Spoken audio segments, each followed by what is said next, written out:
thank you very much, Sue, and it's an absolute pleasure for us at Grattan Institute to be here again. A couple of things about Helen that you all should also know. She has been a board member of the Grattan Institute and continues to be a member of our Public Policy Committee and an enormous supporter of our institution. So thank you, Helen. Yep, thanks. As you probably gathered from our backgrounds, both of us have worked in workers' compensation, Helen for a lot longer than me. So I can promise you, if any of the questions get too dull about the books, we will instead lapse into a fascinating conversation about workers' compensation, which is actually a really interesting topic, but not tonight, hopefully. Yes. Welcome everyone. Helen, thank you for coming. Yes, thank you. Helen, as that introduction indicated, you were Secretary of Premier and Cabinet for a while. Did you ever suggest books for the Premier to read? Oh, no, I didn't actually, although I did have a couple of times articles that were of interest. When John was the Premier, I would frequently flick across a few economic articles, which would not surprise you. I'd worked with John when he was Treasurer as well as Secretary of the Premier's Department. And then I had Ted Baillieu, and he's completely different. But I was always finding interesting things very much in the architect spatial field. He sort of learnt that way. He was very much a visual. It was quite interesting, the difference. So we did that, but not so much books. Although I must say, we've got one of the books that I did recently speak to Ted, and I said he should read it on the Anzac book because, you know, he's doing recent stuff in that space. So, yeah. Great. So the original idea from this came from Jane Frances Kelly, who's been our program director for our cities program.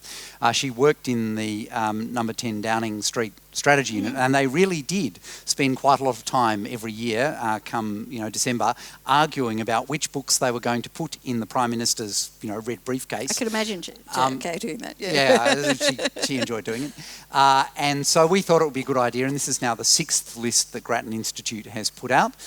We know that a number of people do read it. The Prime Minister said he was reading last summer Why Australia Prospered, which was on last year's list.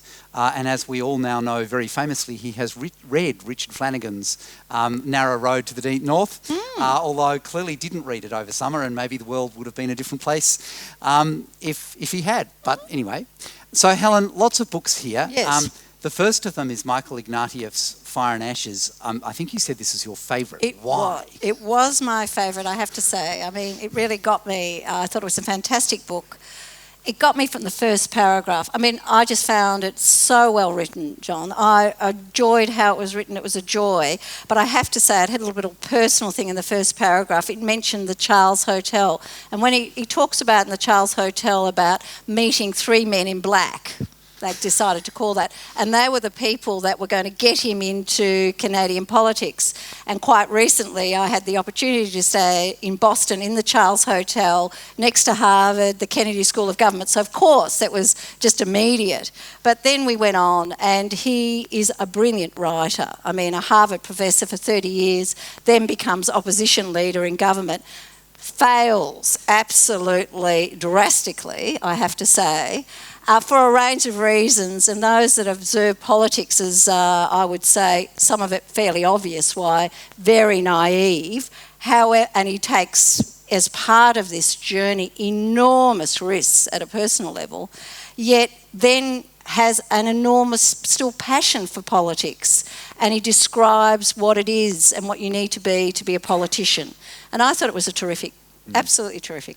I found it a very sad book. I mean, it's a very depressing book about politics in so many ways. I mean, his best friend from his childhood, Bob Rae, basically completely shafts him in the leadership contest, and then just shrugs and says, well, kind of it's politics. I suppose that's because I'm so used to that in a way. I saw it up so close. It didn't have that impact on me. I just went, I've seen that before, yeah. And he talks about the way that we spend our lives often having opponents and that we aim to defeat them, but that certainly the way Canadian politics is played today, I'm sure Australia's completely different. You have enemies and your objective is to destroy them. It's not very nice. No, It's definitely not nice, and it's not very nice when you see it up close. I certainly think he did draw out some interesting things we do see in Australia, which I think if the Prime Minister was reading it, I mean, this issue about partisan politics and why it's really poisoning politics for the public. I mean, that's a line he has there, and it is absolutely true in that sense. And the other thing he talks a lot about, and it was an issue for him, was negative campaigning. And the way negative campaigning we know works, but how destructive it is. And for him, what they did to him is they effectively took away his oxygen. He didn't even have a right to talk. It was so successful, the negative campaigning. Yet it's appalling for anybody that really wants to have a policy debate. That's right. I mean, they kept on describing him as Michael Ignatieff just visiting, playing on the fact that he'd spent a number of years living in the United States, at the Kennedy School. It's not as though he was a million miles away from real-life politics and policy, and indeed came from a family which for several generations had been, material players in Canadian politics and policy. And I think the other thing that I liked about this is the way that he's incredibly honest about what it feels. And maybe, as you were saying just before we came up, it's only somebody who had crashed and burned that spectacularly in politics and been so bad at it, who could be that honest about this is, how awful a lot of it is. And he does talk about the way that in politics to be successful, you have to be both worldly and sinful and faithful and fearless. That inevitably the world of a politician is about trying to, do enough to get yourself re-elected, but at the same time do enough good that it's actually worth being there. And I think he draws out that tension. No, I think he does that extremely well, John. So can I just say one of the other things I found out about it, though, which I think is relevant for the Prime Minister in Australia, is he talks a lot at one point about this issue about federalism. And I've had a deep interest in this, certainly when I was in government, and worked very hard on this issue. And he talks about what he called it, and I thought it was a really good line, was the spine of citizenship across Canada. And you would know, Canada's a federated state situation, and we are in Australia. And I think if we thought about it a bit more that way in Australia, we might have a bit more respect for this whole debate that goes on between the state and the Commonwealth. He explains that very well in the book. Terrific. Thank you. We should move on to Mr. Brown. Oh, Mr. Brown.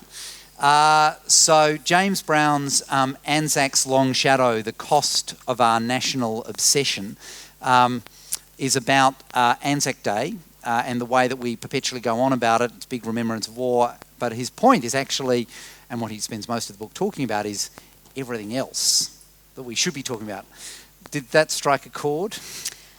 Yes, I thought it was well written. It had a number of themes in it, and but it does really get at this issue, and it's obviously very topical because we're going to have the centenary soon, about the myth of Anzac and how it's affecting a whole lot of other issues, and particularly issues about the analysis and study of war or the military in Australia, the Australian Defence Force. And he really reflects on, I think he's truthful in this, a lack of really serious reflection on the strength or lack of in the Australian Defence Force in a rational, unambiguous way, and we don't have enough of that. And he thinks that's partly caught up with the myth of Anzac, and that the fact that we're prepared to spend a lot of money on remembering it, but we're not spending or thinking time about understanding the politics and the strategy of war. As he points out, we're probably going to spend about $2/3 billion. That's about a 50th of an education revolution on commemorating Anzac Day, and particularly the centenary. But as he points out, we don't engage in the kind of tough problems. And he talks about the way that our politicians, when they go and visit defence forces, there's often a lot of, are you having, how are you surviving? How you, tell me about all of the heroic things you're doing. And what they don't do is engage in what are the real problems on the ground here? To what extent is the Defence Force working? How could we actually make this any better? And draws the contrast. Our politicians go to any number of other areas, and of course those are the questions they go to, but somehow defence is different. No, yeah, I mean, he comments about how politicians attending funerals and expecting that's the expectation in the community. I mean, it was another reflection in that sense, and it was really saying this is to some extent preventing a more thoughtful analysis or thinking about military affairs. And he really gets at this, is this part of the Anzac myth, the larrikin soldier? So we can't really criticise it, and we also don't need to, in a way. I mean, this is we don't need this important assessment. And I mean, he's quite passionate about we do need it and why. Yeah. I mean, one of the things I took away from this is we spend all of this time on what I think he calls Anzacery, which is a slightly harsh term. All of this time on Anzacery, all of this time commemorating what happened. And yet when you think back, what is the big message of what happened? And the big message is, it doesn't matter how heroic your soldiers are, it doesn't matter how dedicated they are, how patriotic they are, how hard they fight. If you mess up the strategy, a lot of people get killed and you lose the war, which is, like if you're going to fight wars, and heaven knows we would prefer not to, but if you are going to fight wars, you fight them to win. And yet, the big message of Anzac Day is, you've got to get the strategy right. And yet, as he points out, there are countries that have spent more time analysing Anzac and Gallipoli from a strategic point of view than Australia has. I mean, what do you think's really going on? Why is it that we are so unreflective about our military strategy? Well, I mean, it is an interesting question. As you point out, we are so reflective in other policy areas. Is it partly the politician not frightened, but not feeling overwhelmed in some way by it? I mean, you have a lot of stories about politicians visiting army sites and betting on the tanks and all that sort of thing, but really finding it quite difficult to engage at that intellectual level. Does our media have a part to play? Oh, I think we could go back into what sells and what gets the front page of the papers. But even though, you get that in hospitals, you still get analysis of hospitals. And these are people... And the sad thing about, as he points out, is the contemporary soldier feels really alienated by this. And he's speaking as a soldier, and there's this great sense of alienation from it, which is really, in a sense, terrible, because they have obviously made enormous sacrifices as well. So I think the conundrum of why is really not answered in the book. It's really just saying this is occurring.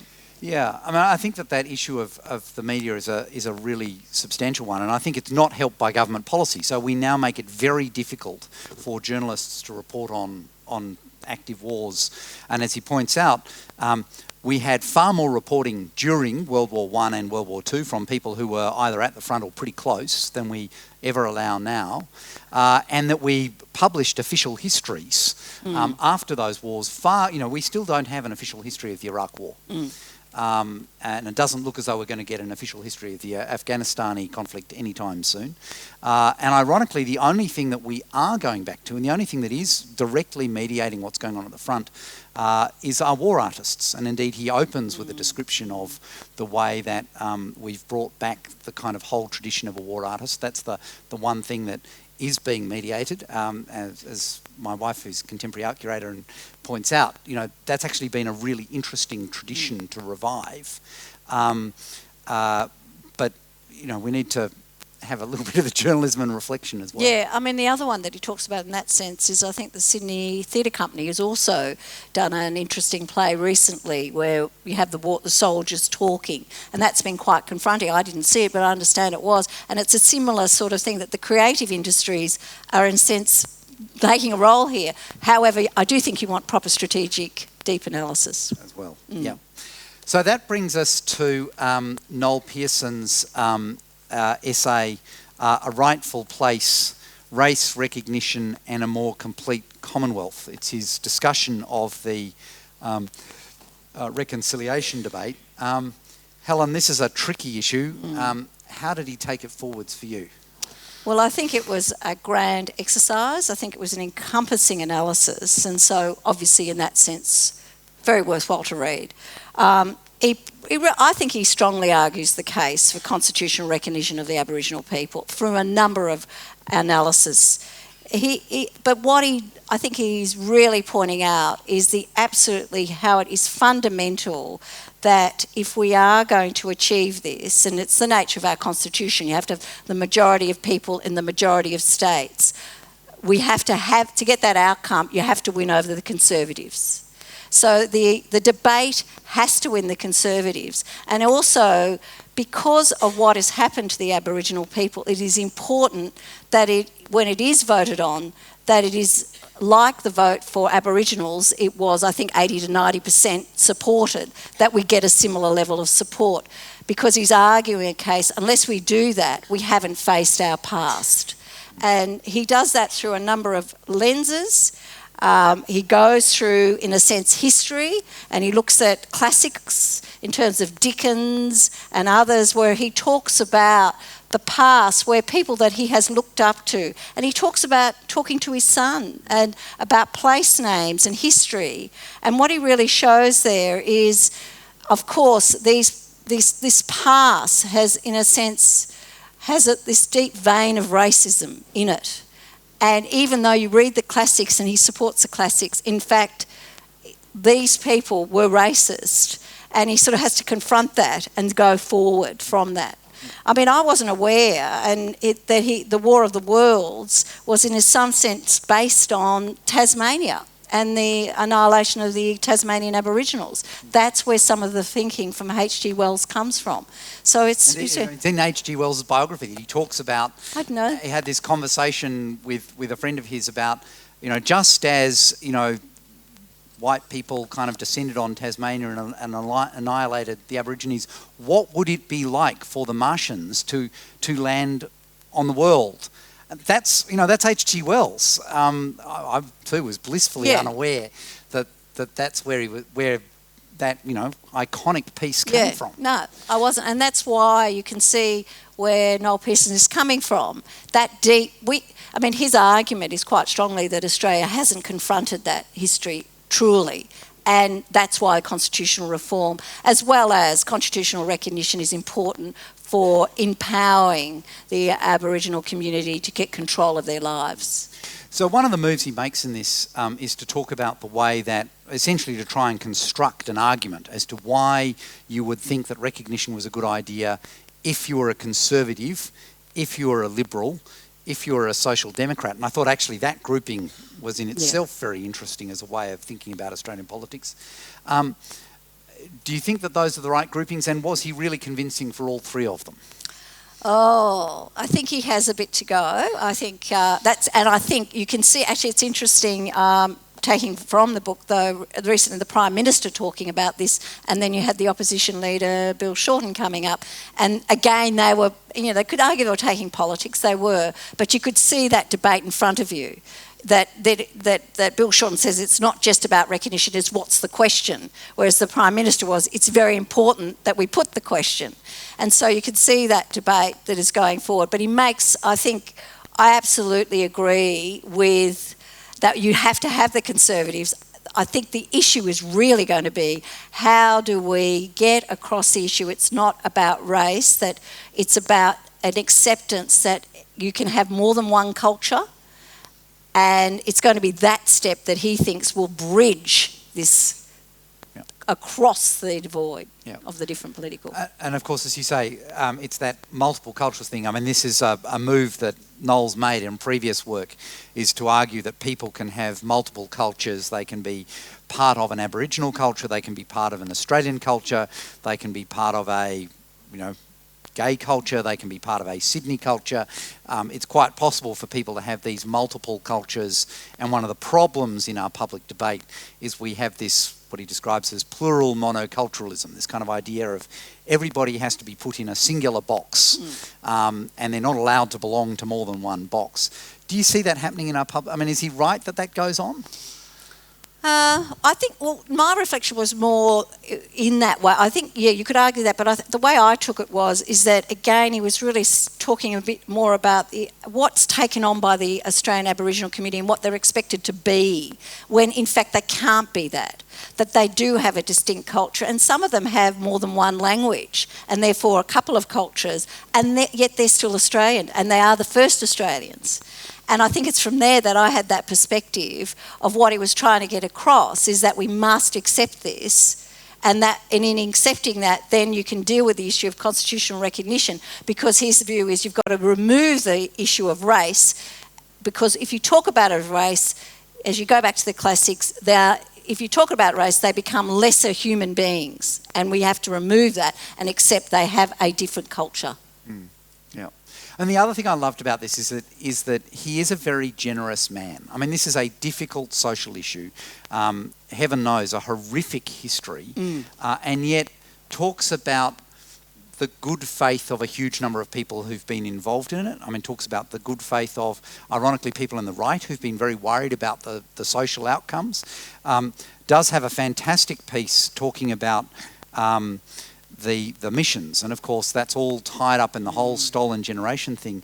And of course Noel himself grew up on a mission run by a Bavarian missionary, what's his first name, Schwartz, Heinrich Schwartz, and talks yet about the way that Schwartz embodied all of the strengths, weaknesses and contradictions that one would expect of a man who placed himself in the crucible of history.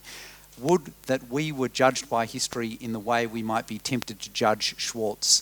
We are not a bootlace on the courage and achievement of such people. It's such a profound compliment. Yeah, and as you say, generous, because these people also at the same are part of a history which led to, well, not their annihilation, but in fact the stripping away of their culture and therefore their identity. I certainly think, if I was ending on this, I think where he's coming from and encapsulates this, I mean, really what he's arguing for is Indigenous Australians now want equal liberty, as he sees this. They want the freedom to take responsibility, and he sees this is only through constitutional recognition. And I think if it's talked about more that way, I do think people can understand that, and that through that language. Something that could be very earnest, but is not. No. Annabelle Crabb's The Wife Drought. Yes. Well, I suppose when I approached this one, I was a little bit nervous, I have to say. I just sort of thought, I've read a number of books in this area, and I'll have to be non-PC here, but I didn't know if it was going to be another diatribe about women's affairs and women's issues and a way to go forward in that. And I mean, I'm very supportive if anybody knows about me in this space, but I do get sometimes a bit pained when I read things. But I found once I got into it, the book's highly engaging. It is very, very funny. She's a terrific writer. I mean, we know that. You watch her on television, you can't help but fall in love with her. But you laugh out aloud at especially her descriptions of what happens to supermums. And I'm afraid I saw myself in here. I've got children, and their efforts to just say it's all fantastic when it is completely a catastrophe. It's out of control. You're completely exhausted. And you don't really have a life. Tell us about the International Women's Conference. Yeah, well, there's this great one on page 145, 147 in the book. You've got the CEO of Diversity Council of Australia, and, she's been appointed, and Annabelle puts her as his all-time, she thought she had the all-time favourite of a person that controlling life in terms of being a mother. So this is her best moment. So she's got to take this international call, Lisa, a really serious call. She's just started as CEO of the Diversity Council, and she's pretending she hasn't got children, but they're in the next room. And she's on the phone, and she's got to talk, so she's got problems about putting the mute button on, so she's sort of trying to put the mute button on just occasionally. And there is mayhem going on in the background, absolute mayhem. And she's sort of trying to not apologise, pretend it wasn't happening on the phone, and all the time her children start sort of, coming, walking in, something's going on in the background. You get this great description. And she says, finally she gets a final delegation of children delivering a written note. And the written note is basically telling her that the guinea pig, who is female, has had a baby named Coconut. However, the mother has eaten Coconut, and we're now doing the funeral now. So she decided she had to stop worrying about that she had a private life and face that. And and when I saw that, it is this, she really gets to this grips of how, really that women, in a sense, try to pretend you can have it all. And but a big thesis is that we have to assist men to understand this issue more. And that really we don't question that men have a wife, you've got a wife, but women are always asked in circumstances, particularly once they say they've got children, how do you do it all? And she talks about the current opposition leader, deputy opposition leader, who makes the comment, she again has a number of children, and she says we'll be at the top when I'm not asked that question, that it's not a lottery that I have a good husband, that it should be just how it is. And I think she does that well. Yeah. There are any number of gems in this.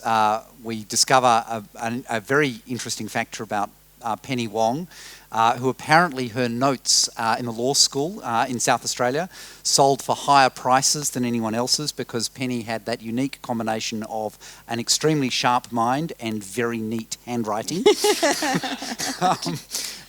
We discover also that Annabelle, in terms of trying to write this book, was trying to write the book in 12 weeks and also finish off Kitchen Cabinet and also hold down her day job at the Drum.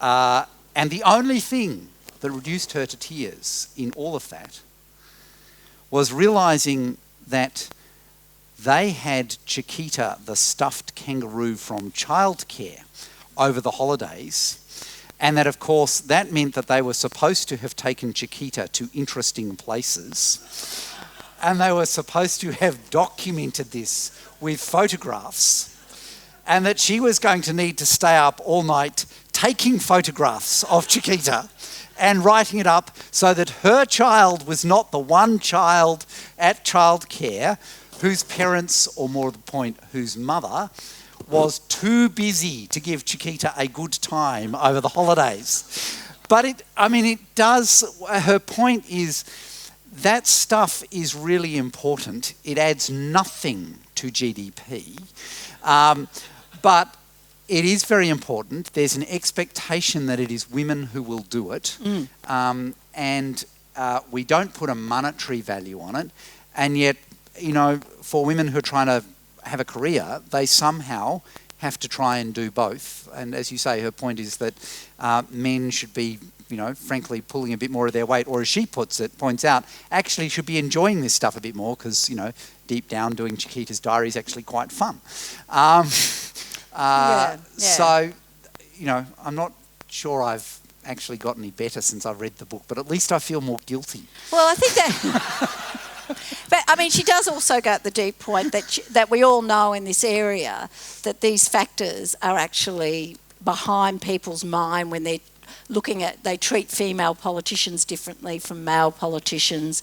That, when they're people looking at terms of jobs, they treat women and have different assumptions than males. So all of that's, the serious sort of end of what she's doing in that sense. But it's also, I thought, to me it was actually the wonderful way she could make you laugh, but you did actually, for me, like this example that you talk about, Chiquita. My example was, pretending, and I've seen this done. I saw it in a movie and I thought, oh my God, I've done that, is buying a cake from Coles and smashing it up a bit so people would know it was homemade because I had to get it for my son's, whatever party it was. And that is quite often done, or you buy a few hundreds of thousands and throw it across madly. At 12 o'clock at night when you suddenly remembered the son's birthday is tomorrow and they've got to have the cake for the preps, and things like that. But it really takes a load, you're doing a big job and you've got to think about that and think about, cabinet briefing and think about this, but you really are worried that you have this guilt. And, I think it was summarised well, she does a definition here of babysitting. And there's a guy, the way Guy said, a few years ago, a colleague of mine was overheard at work telling his buddies, sorry, can't make the pub tonight, I'm babysitting. A female workmate chimed in dryly and said, "Mate, you do know that it's not babysitting if it's your own kid, right?" And you can see it even at that point what she's driving at. But there's a good tablespoon of sugar to make the medicine go down. Yeah. So but it's important medicine. That takes us to Thomas Piketty's thing, which probably needs several tablespoons. So, Helen, we could have put all 800. No, sorry, it's not 800. I exaggerate. 679 pages. Sorry, 685 pages of Thomas Piketty's Capital in the 21st Century. For the Prime Minister or anyone else to read over at the beach. Instead, 3 people probably. Instead, we put Larry Summers' article about it. What did you take away from him? Well, of course, it was sharply written, and it was shorter than 658. Well, when I saw Capital thing, I thought, oh my God, they're not expecting you to read that. And I mean, I just knew that wouldn't be on the Prime Minister's list, so I was very pleased to see it was a review of the book, and there has been a number of reviews. I think it's actually probably about the most reviewed book this year. Pretty much, if you are halfway serious in either economics or policy, you basically had to write a review of this at some stage this year. Yeah, basically. And it does say to you, I mean, the chances that this about a Nobel Prize, I mean, you'd have to say that. I mean, what he talks about in there, and he really does say, is what this book has put on the page is the understanding of the treatment of inequality and the functioning of the market, and how, and this is the debate, about is inequality as we go up the income curve actually gets worse, which is the argument. He's talking about at the very, very top of the income curve, you're actually seeing greater inequality emerging than down the curve as it goes. Well, and in particular, he's talking about wealth as well. I mean, as the book is entitled Capital, not surprisingly. It's about how much wealth do people amass during their life, how much do they inherit, and then how is that wealth distributed? And as he points out, and of course it's the enormous strength of the book, and obviously Larry Summers kind of summarises in his article, if you go back 200 years, then wealth was highly concentrated. A very small number of people owned, literally half of all of the wealth in a country. We've been through a period, particularly through the First and Second World War, in which Depression. Wealth became depression, and as he points out, wars are terrific for destroying wealth. And so it evened out a lot more. We also had this enormous demographic boom that inherently spread wealth through the kind of 50s, 60s and 70s. And we sort of assumed that this meant that, in a modern society, triumph of capitalism, wealth will be well distributed from now on. Only it's not so. And we're seeing in pretty much all of the developed countries around the world, wealth concentrating again amongst a very small number of people. And that, of course, this creates problems because it also means that the way to get ahead in life is not to spend your life working really hard and getting a lot of income that then builds your wealth. The trick to it is to essentially marry the right person and who's already rich, or at least has very rich parents, and that's the way to get ahead. Yeah, and not do much with it, because it's very hard to destroy it. So what he's really talking about is that really top, it's the 0.01 of the top of the range. And, we often talk in policy terms, the top 10%, the top 1%, but he's really talking about that very, very top and that concentration of wealth. I mean, Larry Summers tries to argue, is the empirical evidence as supportive? And I think there is a debate about what is said in there, but it is a clearly dense book in terms of empirical analysis. The other thing that Larry Summers talks about is the policy solution, that he is talking about the right policy solution. So the policy solution, and you'll probably do this better than me, John, in having read it all, is arguing for a fairly significant wealth tax. And he's basically arguing the case that it would be impossible because it's got to be globally introduced. And I found it was interesting, more from my experiences in government of, first best and second best. So it could be this is the first best solution, and where Larry Summers is saying, well, he was partly saying you couldn't do it and it was impractical. And sometimes when you're in government, you say, well, this is what you would really want to do, but the politics or the practicality won't allow you to do. And he talks about other mechanisms to, in fact, deal with this problem. And I thought that was interesting, and he talks about some of those as well. And I think, as you say, he also picks apart the empirical evidence. As he points out, most of those who are wealthy in America today and in this kind of stratospheric 0.1% have actually earned their wealth, to be blunt. They're merchant bankers and some might say they have. And chief executives. Well, and there's been some interesting work done in the commentary around this that many of those people have actually been competing very hard for that income.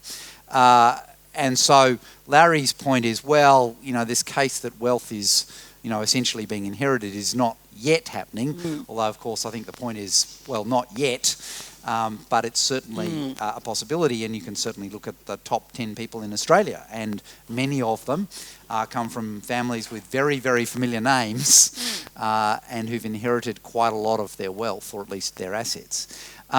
The other thing that, for me, the book does, and I think Larry does a great job of pointing out that he hasn't necessarily solved it, but the book does ask a really good question. And the question is, what is the relationship between wealth and income? What's the relationship between inequality in wealth and income? And how do they fit together? And how are they related to overall growth rates? Now, that's a kind of very profound question about do high levels of growth inherently lead to concentrations of wealth? It's a great question. I'm not sure that Piketty nails it, but I think, as Larry points out, at least he's asked a fundamentally important question that people in economics are now doubtless going to worry about for a long time. And in fact, when I said I was doing this, somebody sent me a couple of other reviews that criticised Larry Summers on exactly that point and said that, well, why they were arguing, in fact, that he's leading this concentration. So it's going to be a debate, and it's going to be an empirical debate, but as you point out, it's an important debate because it's about productivity and growth and the sources of growth.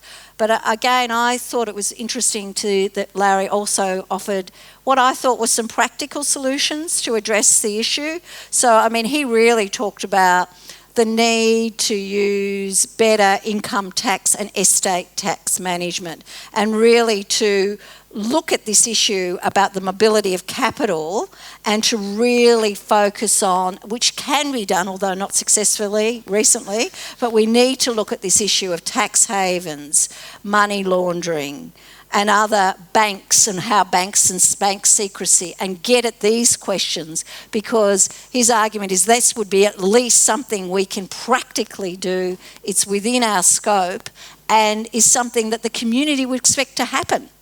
And he said dealing with some of that would deal legally without even a new tax with some of these things. I don't know what you thought of those. Well, no, I think that's exactly right, and I guess that was one of the points we were making in the Wealth of Generations report that we published earlier, late last week, was that in fact in Australia we've got the complete opposite of that. We've got a whole series of taxation regimes that have tax very little the earnings on assets, and tax assets themselves very little, particularly for people who've amassed a lot. It's been very easy over the last 20 years in Australia to have very substantial wealth, to transfer most of that into superannuation, and then pay no tax on the earnings, no tax on the capital gains, and essentially we have a taxpayer-funded inheritance scheme, which is actually the complete reverse of what one would ideally want to see. And yet the difficulties of changing that.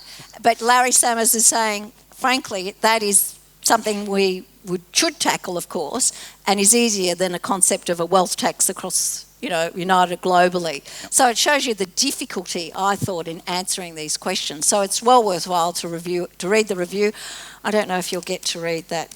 I should add, this is one of the things you can do on Kindle nowadays is they effectively can see how far through the book you've read because they know what you've underlined. This is the second least finished book on Kindle. The least finished book is apparently Hillary Clinton's Memoirs. Which I tried. I tried that one. And you contributed to the statistics, least finished. clearly. I would nevertheless commend both the article and for those of you who are interested. I mean, the book is a fantastic book. It's an important book. It may not be right, but then great books are often not right. They at least ask great questions. You've heard a lot from us. I wondered if anyone in the audience has some views about what you think ought to be on the Prime Minister's list. I should indicate what we have as more or less self-imposed rules at Grattan for this. Number one, it has to be published more or less. We're a little bit generous, but not too generous. It has to be published in the last 12 months. It has to be relevant to people who, one way or another, work in policy and politics. Obviously, the Prime Minister does both, or at least we hope so. And then finally, it has to be really well written. So it has to be something which is a pleasure to read. So that you get slightly seduced by it over your summer holidays, even if it's about policy issues. So I don't know who'd like to go first. Got one down the front here, and then who'd like to go next so I know where to plug. No, all right. Hopefully we'll be hit with inspiration. Sorry, can we just get that microphone on? Thank you. Sorry. Thank you. Please, far away. Evan Onnos's Age of Ambition. I think I'm mispronouncing his surname. Evan Onnos or something. He writes for The New Yorker. He wrote a book, Age of Ambition. I don't know. No, I haven't read. Yeah, there was that. And there was also Paul Kelly's Triumph and Demise. I was kind of surprised by the omission of that, I suppose. Well, I suspect for a current Australian Prime Minister, Triumph and Demise would be simply recounting what they'd already lived through. But I think you're absolutely right. It's a huge contribution to understanding what's happened in Australia over the last almost decade. A terrific book. Other ideas? What else could the Prime Minister read over the holidays? Normally the room's full of bright ideas on this topic. Has it been a bad year for books? Is there a fiction book that the Prime Minister should be reading? We only got one fiction book, which is, understated. No. Please, thank you.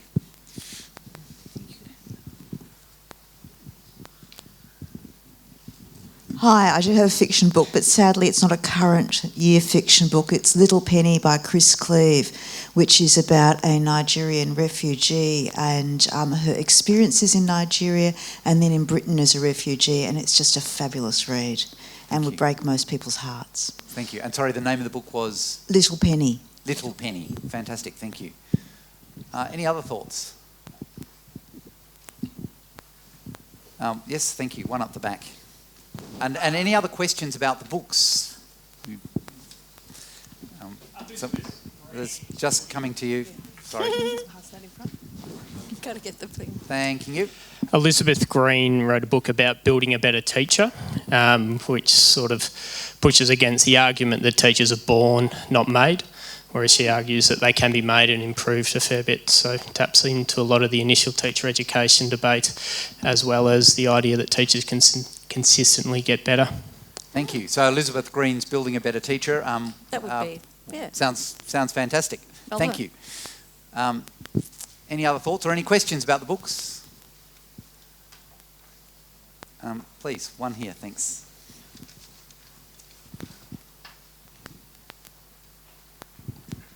Thank you very much for this evening. I'd like to know what you thought about but chose not to put on.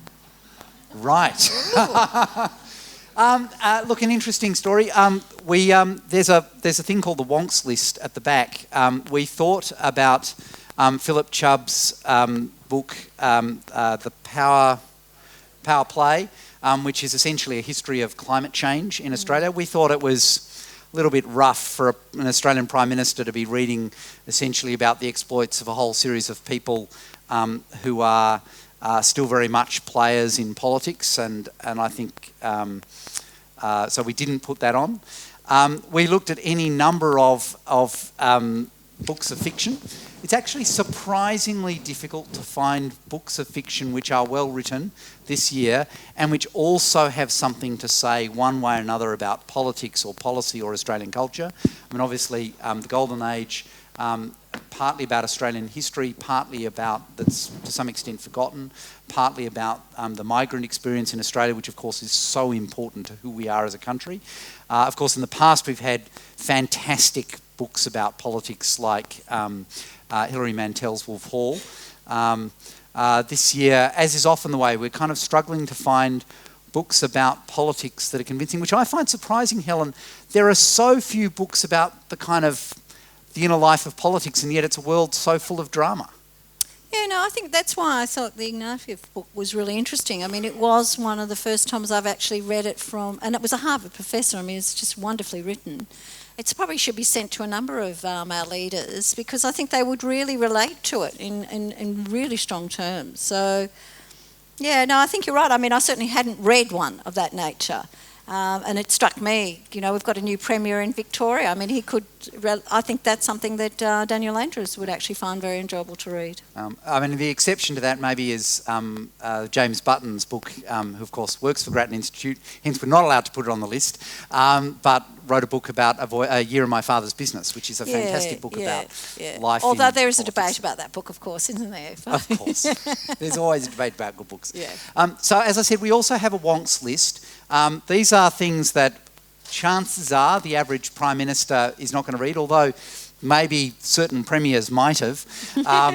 So there's Stephen Mill's book, The Professionals, Strategy, Money and the Rise of the Political Campaigner in Australia. This is the kind of insider's view of politics in Australia.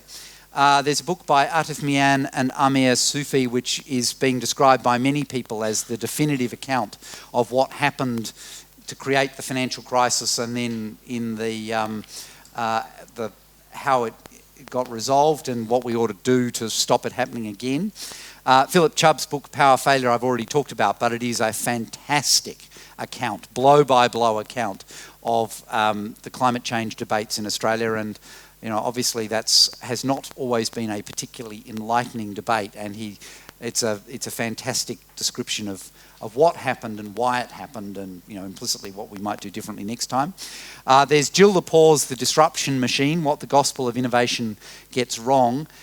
One of the great regrets I have about this year's list is that I came across the book she published this year too late, which is Superwoman, A History, which is a history of the character Superwoman, which turns out to be surprisingly entertaining. And then finally we have Alice Chen, Emily Oster and Heidi Williams' paper, Why is Infant Mortality Higher in the United States than in Europe? Which is a horrific question, because the point of the authors is Europe and the US are countries at very similar levels of development, very similar levels of GDP, but the bottom line is that America has much higher infant mortality. And I think that the point of the essay got, beautifully summed up, albeit horrific, by somebody who tweeted the relevant graph showing this kind of difference in child mortality outcomes, asking simply in the tweet, is this inequality of opportunity or inequality of outcomes, and does it matter? Because clearly that's what's going on, is that you've got a very unequal system of healthcare in the United States that means that far more children die very early on, and it really puts those inequality debates into context. So that's the list for this year. Helen, thank you very much for a really entertaining conversation, as always, and for your continued support for Grattan Institute, which is enormously appreciated. I'd like to thank particularly the staff of Grattan Institute. Ultimately, of course, this publication is one of the few genuine perks of being the Chief Executive of Grattan Institute, that you have ultimate and final say over this. But in reality, other people, in fact, do most of the hard work in terms of both identifying the possible works and then, by and large, convincing me what the right answers are. So I'd particularly like to thank Danielle Romanas and James Button for this year, as well as Gabby, who helped us with the reading list for Wonks. They put in an enormous amount of effort. They read far more books than I did in order to come down to this list, but it's a terrific... They also helped wrote most of the blurbs about the books. So thank you for your efforts. It's a terrific result, and hopefully for some of the people here, it will provide some easy ways around what am I going to either buy my loved ones for Christmas, or alternatively give to my loved ones to tell me to buy for Christmas, which in many ways is a much greater gift some of the time. Thank you all very much for coming. Thank you to the Grattan staff, the State Library staff, for putting together the event. Thank you to Sue Roberts and everyone at the State Library for what's been a fantastic year for the policy pitch. As you said, Sue, it's been a great partnership of two organisations that have interests that have come together really, really well, and it's great to be committing to do it for another year, and indeed we're busy mapping out the program as we speak. So thank you for all of your support. And then finally to all of you, thank you for coming. There are drinks on roughly outside, and doubtless people will tell you where to go to get a drink immediately after this. And then there will also be a stand with readings who have got all of the books there for sale if there's anyone that you particularly want to acquire. The only one I'm afraid that you can't acquire is Michael Ignatieff's book, which has sold out in the United States, which gives you some idea that it's really taking off as a book. It's a great read. It's a great read. But I dare say that if you order it from your favourite online book retailer, it will eventually show up.